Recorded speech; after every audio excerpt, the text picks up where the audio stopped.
आइए अब हम 5 के बाद 6 का विभाज्यता नियम पढ़ते हैं।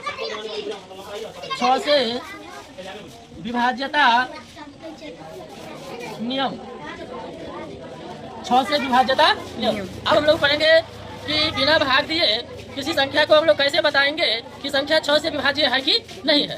तो आइए इसका हम लोग नियम पढ़ते हैं। अगर आप लोग नियम समझ जाते हैं तो आप लोग कोई संख्या 6 से विभाज्य है कि नहीं है तो आप लोग कुछ ही सेकंड में बता देंगे। 6 का विभाज्यता नियम होता है ऐसी संख्याएं जो 2 तथा 3 दोनों से विभाज्य हो तो वे संख्याएं 6 से पूर्णतः का मतलब पूर्णतः विभाज्य होगी।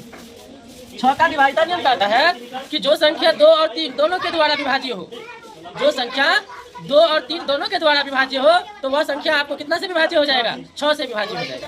अगर संख्या 2 से विभाजित हो गया और 3 से नहीं हुआ तो संख्या 6 से विभाज्य नहीं होगा।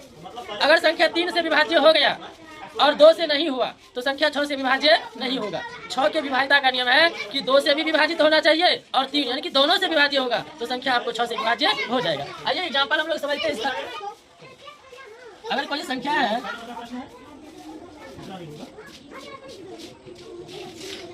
ये संख्या कितना लिखे हैं? 1410। हम लोग को टेस्ट करना है कि क्या ये संख्या 6 के द्वारा विभाज्य है या नहीं है। तो हम लोग जानते हैं कि जो संख्या 2 और 3 दोनों से विभाज्य होगा, जो संख्या 2 और 3 दोनों से विभाज्य होगा वह संख्या आपको कितना से विभाज्य होगा? 6 से विभाज्य होगा। 2 का विभाज्यता नियम है कि इकाई अंक पे 0, 2, 4, 6 और 8 रहेगा। तो इकाई अंक पे कितना है? 0। इकाई अंक पे कितना है? संख्या 2 से विभाज्य हो जाएगा। अब है कि 3 से भी विभाज्य होना चाहिए। तो 3 का विभाज्यता नियम है कि संख्या के अंकों को जोड़िए और उसमें 3 से भागा दीजिए। अगर संख्या के अंकों का योग 3 से विभाज्य हो जाता है तो संख्या भी होगा। तो हम लोग क्या करेंगे? इसके अंक को जोड़ देंगे। 1 3 प्लस 1 प्लस 0 ये हो गया 1 4 5 5 1 6 6 0 6। 6 को हम लोग 3 से भागा देंगे तो 3 दूनी 6। 2 से कट रहा है ना, यानी कि संख्या की इकाई अंक पे 0 है, 2 से भी कट रहा है। अंकों का योग जो है आपको 3 से कट रहा है। इसका मतलब ये संख्या आपको 6 से विभाज्य होगा क्योंकि ये 2 और 3 दोनों से विभाज्य हो रहा है। एक एग्जांपल और हम लोग समझेंगे। ध्यान दीजिए 4242 क्या ये संख्या 6 के द्वारा विभाज्य है या नहीं है? तो हम लोग इसका क्या करेंगे? हम लोग नियम जानते हैं कि जो संख्या 2 और 3 दोनों के द्वारा विभाज्य हो तो वह संख्या आपको 6 के द्वारा विभाजित होगा।